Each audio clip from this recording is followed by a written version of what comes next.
As you have seen, the job of the legislative branch is to make the laws. It is the job of the executive branch to carry out, or execute, those laws. They enforce, or make sure people are obeying, the laws made by the legislative branch. The executive branch of the United States is very large today. The head of the executive branch is the president, but many thousands of people work for him. The executive branch handles much of the day-to-day work of the federal government.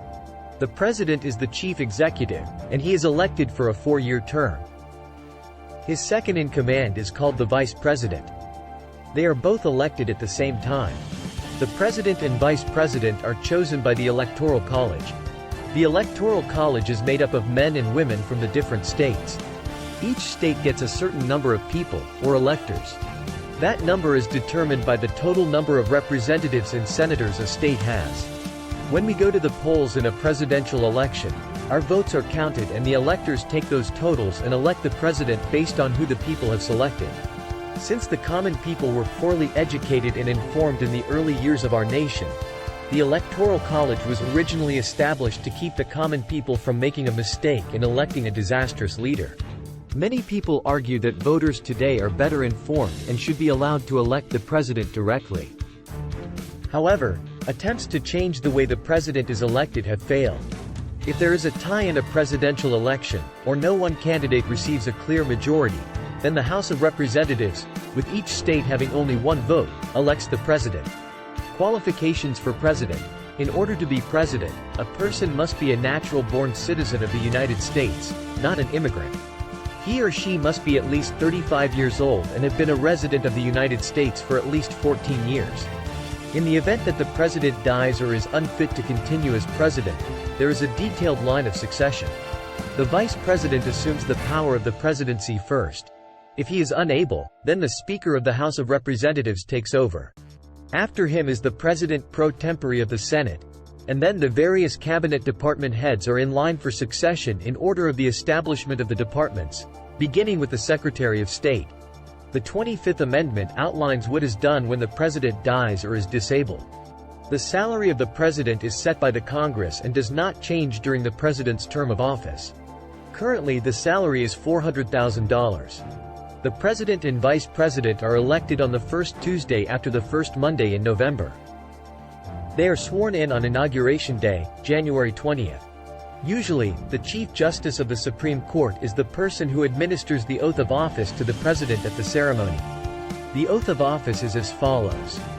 I do solemnly swear, or affirm, that I will faithfully execute the office of President of the United States, and will to the best of my ability, preserve, protect, and defend the Constitution of the United States.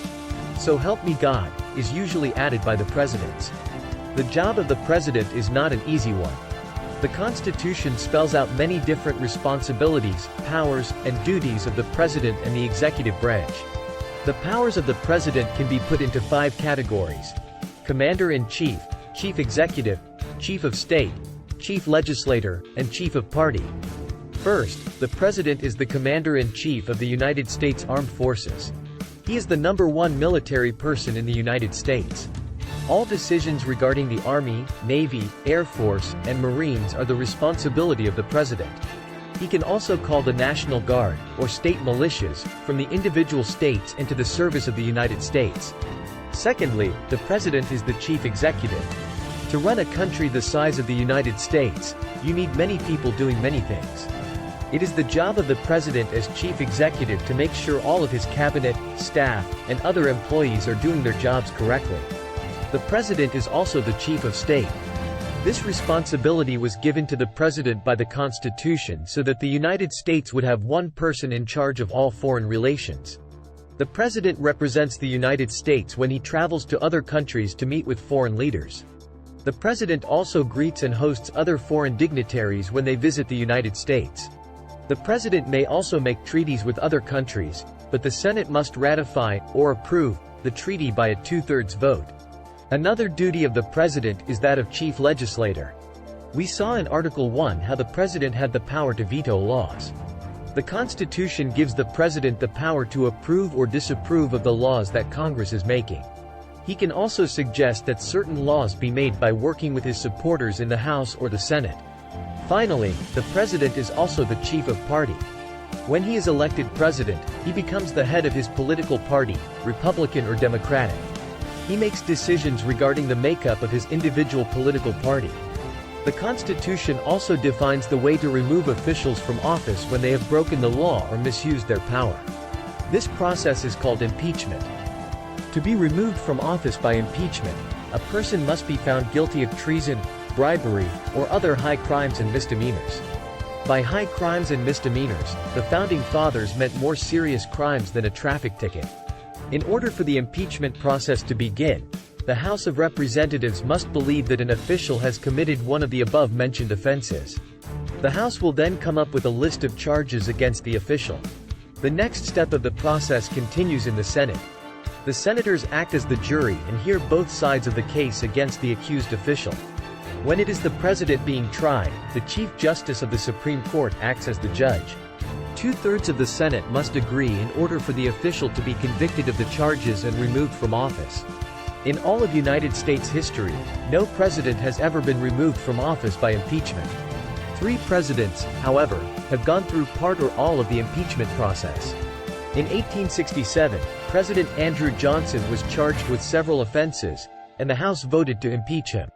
The Senate held the trial, and when the vote was taken, Johnson escaped being convicted by only 1 vote. In 1974, the House of Representatives began to investigate President Richard Nixon and his involvement with the break-in of the Watergate office complex in Washington, D.C. By the end of July 1974, the House had prepared several charges against President Nixon. Instead of letting the impeachment process go any further, Nixon resigned as president on August 9, 1974. Nixon was the first president ever to resign. Finally, in 1998, President Bill Clinton went through the impeachment process on the grounds of perjury and obstruction of justice. In 1999, the Senate voted and found President Clinton not guilty. He remained president until the end of his term in 2001. As we have seen, the executive branch of the United States government is quite large. Let's look now at what makes up the executive branch and the cabinet. There are 4 divisions of the executive branch: the cabinet departments, independent agencies, government corporations, and regulatory agencies. While the Constitution did not specifically create the cabinet, President Washington in 1789 felt he needed advisors. The cabinet is a group of men and women who are the president's closest advisors. They are each in charge of one of the 15 departments. A list of the cabinet departments may be found on page 62 of this workbook. The most important cabinet departments are the Department of State, Department of Defense, and the Department of the Treasury. The Department of Homeland Security, which was added to deal with terrorist threats to our nation after the attacks of September 11, 2001, has also become an important part of the cabinet. Each advisor is given the title of Secretary. If you were head of the Department of State, for example, you would be known as the Secretary of State. Each department head, or secretary, has many people working under him or her to keep the government running smoothly. Each cabinet department deals with specific areas of national concern. Another section of the executive branch overseen by the president is the independent agencies. These agencies are not as important as cabinet departments, but are essential to the mission of the United States.